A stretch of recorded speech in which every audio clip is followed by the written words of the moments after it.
दोस्तों नमस्कार। मेरे YouTube चैनल पोस्टमार्टम न्यूज़ पर आपका स्वागत है। मित्रों, आज ही एक नोटिफिकेशन गवर्नमेंट की तरफ से जारी हुई है कि आधार को आपके वोटर कार्ड से लिंक कराया जाएगा। हालांकि ये योजना पुरानी है, इस पे 8 से 10 महीने पहले काफ़ी बात हो चुकी है कि इसके फ़ायदे क्या हैं, नुकसान क्या हैं, और उसके बाद वो थोड़ा ठंडे बस्ते में चला गया था। लेकिन कल ये खबर आई है और इसका नोटिफिकेशन जारी हो चुका है। अब आपको लिंक कराना ही कराना है। अब देखिए, वैसे तो ये कोई बहुत बड़ी चीज़ नहीं है, लेकिन कुछ लोग इसको मास्टर स्ट्रोक कहेंगे। जाहिर सी बात है क्यों? इसलिए कि अभी एक पैटर्न चलता है, यूपी के चुनाव में भी देखा होगा या पूरे देश के चुनाव में चलता है कि बीजेपी के अगेंस्ट हर जगह वोटिंग होती है, और कुछ स्पेशल जो शांति दूत वाले कैंप है ना, उनकी तरफ से कुछ ज़्यादा ही चलता है। तो होता क्या है कि यूपी वाले गुजरात में रहते हैं, वो वहाँ भी वोट डालते हैं।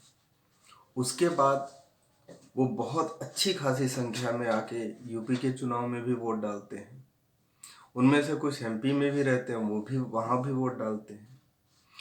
कुछ के रिश्तेदार दिल्ली में रहते हैं, तो वो अपने रिश्तेदारों के वोटर कार्ड दिल्ली में भी बनवा रखे हैं, तो वहाँ जाके वोट डाल लेते हैं। तो ये जो घालमेल है कि एक वोटर 3 से 4 स्टेट में तो वोटिंग कर ही देता है, सबकी बात नहीं कर रहा हूँ, लमसम 1-1.5 करोड़ का ये आंकड़ा है। और आप समझिए कि अगर पूरे देश का डाटा लिया जाए तो ये काफ़ी ज़्यादा हो सकता है। हम कहते हैं मेरे आधार को मेरे वोटर कार्ड से लिंक करा दिया जाएगा, तो मुझे उसका क्या नुकसान होगा? नुकसान तो उसे ही समझ में आएगा ना, जो 3-3 4-4 जगह वोटिंग करता हो। एटलीस्ट 2 जगह तो करता ही होगा, शहर में भी करता है, गांव में भी करता है। क्योंकि हमारा चुनाव आयोग तो बहुत ही महान है। मेरे खुद दो दो वोटर कार्ड बने थे। एक मैंने अपना बनवाया था, दूसरा बाय डिफ़ॉल्ट कैसे बन के आया मुझे नहीं पता, जिसमें केवल और केवल डेट ऑफ बर्थ चेंज था। वो मैंने बंद करवा दिया। बंद क्या करवा दिया, कहीं मैंने उसको इस्तेमाल नहीं किया था, वो कहाँ पड़ा है कुछ पता नहीं। तो ऐसे तमाम लोग होंगे जिनके 2-2 3-3 वोटर कार्ड बने होंगे, और जो उसका चुनाव में यूज़ भी करते हैं। सपोज आपके शहर में ही चुनाव है, गांव के एरिया से बिलोंग करते हैं आप, तो वहाँ जाके वोट डाला एक दिन, दूसरे तीसरे या चौथे चरण में शहर में वोटिंग है, उस दिन वहाँ डाल दिया।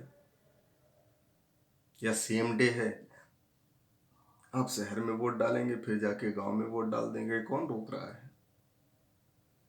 तो इसकी वजह से अब होगा क्या कि कल से फिर से रुदालियों का, वामपंथी रुदालियों का करुण क्रदन सुनने को मिलेगा। वो है क्या ना कि इनको हर बात पे रोने की आदत हो गई है। जहां इनके कंफर्ट जोन में मोदी जी ने किसी भी योजना के तहत तेल छिड़का, तो उन्हें तेल छिड़कते ही आग का आभास होने लगता है, और वो चीखना शुरू कर देते हैं, जो कल से शुरू हो जाएगा। इस योजना का फायदा, सबसे बड़ा फायदा यही है कि बोगस वोटिंग, क्रॉस वोटिंग और इस तरह की फर्जी वोटिंग रुक जाएगी। प्लस इन फ्यूचर हम अभी जो 50 से 60% का रेशियो होता है चुनाव में वोटिंग का, इसको हम बढ़ा सकते हैं। कल को आधार से लिंक होने के बाद अगर हमने ये कह दिया कि अगर, या सरकार ने ऐसा रूल लाया कि सबको वोटिंग करना अनिवार्य है, आप जहां भी हैं आधार से वोट कर दीजिए, क्यों लाइन में जाके लगना है? इसका सबसे बड़ा फायदा यही होने वाला है कि आपको लाइन में क्यों लगना है। आप आधार सेंटर पे जाइए, कॉमन सर्विस सेंटर पे जाइए, वहां अपने वोट का इस्तेमाल करिए आधार के थ्रू। आपको कहीं और जाने की जरूरत नहीं है, न तो चुनाव के लिए लाइन में लगने की जरूरत है। तो भविष्य में ये बहुत ही गेम चेंजर साबित होगा देश के लिए, जिसके तहत बहुत सारे बांग्लादेशी और रोहिंग्या भी बाहर हो जाएंगे। आप मान के चलिए कि 23 करोड़ की जनता में अगर यूपी में 1.5 से 2 करोड़ लोग भी इस योजना से बाहर निकलते हैं, केवल मुस्लिम ही नहीं, बहुत सारे हिंदू हैं जिनके पास 2-2 वोटर है, 3-3 वोटर कार्ड भी हैं। तो ऐसे लोग अगर 2-4 करोड़ भी निकल आए तो आप समझ रहे हैं ये चुनाव को किस दिशा में ले जाएगा। शुचिता और पारदर्शिता की तो बात ही छोड़ दीजिए। भविष्य में बहुत ही अच्छा कदम है ये। तो भविष्य को देखते हुए ये योजना बहुत ही सार्थक है और हम सबको इसका समर्थन करना चाहिए। बिना हमारे सपोर्ट के कुछ नहीं होना है। लगे हाथों ये भी बता दें कि आज यूपी उपचुनाव में जो नतीजे आए हैं उसमें आजम खान का किला ध्वस्त हो गया है। अखिलेश जी के हाथ से आजमगढ़ भी गया और आजम खान का किला भी चला गया है। दोनों ही सीटें बीजेपी ने जीत ली हैं। तो आप सभी का धन्यवाद जिन्होंने उस बीजेपी को समर्थन दिया जो पूरे विश्व को आज ये बताने में कामयाब रही कि भारत में हिंदू भी रहते हैं। 2014 से पहले आप किस तरीके के थे, आपके साथ कौन खड़ा था, ये आप अच्छे से जानते हैं।